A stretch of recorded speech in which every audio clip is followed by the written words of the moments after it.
മാങ്ങിന്റെയൊക്കെ നടാനുള്ള സമയമായി. March April മാസത്തിലാണ് നമ്മ മാങ്ങിന്റെയൊക്കെ നടേണ്ടത്.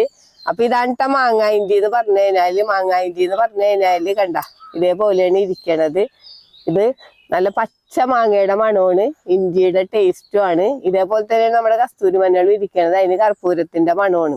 അപ്പൊ മാങ്ങിന്റി എന്തിനൊക്കെയാണ് ഉപയോഗിക്കണതെന്ന് വെച്ച് കഴിഞ്ഞാൽ നമുക്ക് അച്ചാറിടാം, മീൻകറിയിലിടാം, ചമ്മന്തി അരക്കാനൊക്കെ ഏറ്റവും നല്ലതാണ്. അന്യം നിന്ന് പോയിക്കൊണ്ടിരിക്കുന്ന ഒരു ഇഞ്ചിയാട്ട മാങ്ങായിഞ്ചി എന്ന് പറഞ്ഞാൽ. അപ്പൊ മാങ്ങായിഞ്ചി തന്നെയാണ് നമ്മൾ വിത്തായിട്ട് നടാൻ ഉപയോഗിക്കണത്. ഞാനിപ്പോ നട്ടേക്കണേന്ന് വെച്ച് കഴിഞ്ഞാല് HDP ഗ്രോ ബാഗിൽ നട്ടിട്ടുണ്ട്, വാരത്തുമ്മൽ നട്ടിട്ടുണ്ട്. HDP ഗ്രോ ബാഗിൽ നമ്മ ചാണകപ്പൊടി മണ്ണ് മാത്രം ഇട്ടിട്ടുള്ളൂ. എന്നിട്ട് മാങ്ങേഞ്ചിയുടെ വിത്ത് നട്ടു കൊടുത്തിട്ട് പൊതിയിട്ട് കൊടുത്തിട്ടുണ്ട്. ഇനി ആഴ്ചയിൽ 2 ദിവസം നനച്ചു കൊടുത്താൽ മതി. വളർന്ന് വരുന്നതനുസരിച്ച് നമ്മ ചാരം എന്തെങ്കിലും ഇട്ടിട്ട് മണ്ണ് വെട്ടിക്കൂട്ടി കൊടുത്താൽ മതി.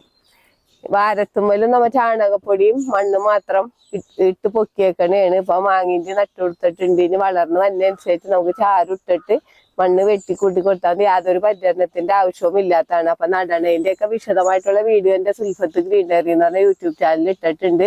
അപ്പൊ മാങ്ങേഞ്ചിയുടെ വിത്തുകളൊക്കെ നിങ്ങൾക്ക് മേടിക്കാൻ കിട്ടും. അപ്പൊ മാങ്ങേഞ്ചിയൊക്കെ എല്ലാവരും വീട്ടിൽ നട്ടുപിടിപ്പിക്കണം.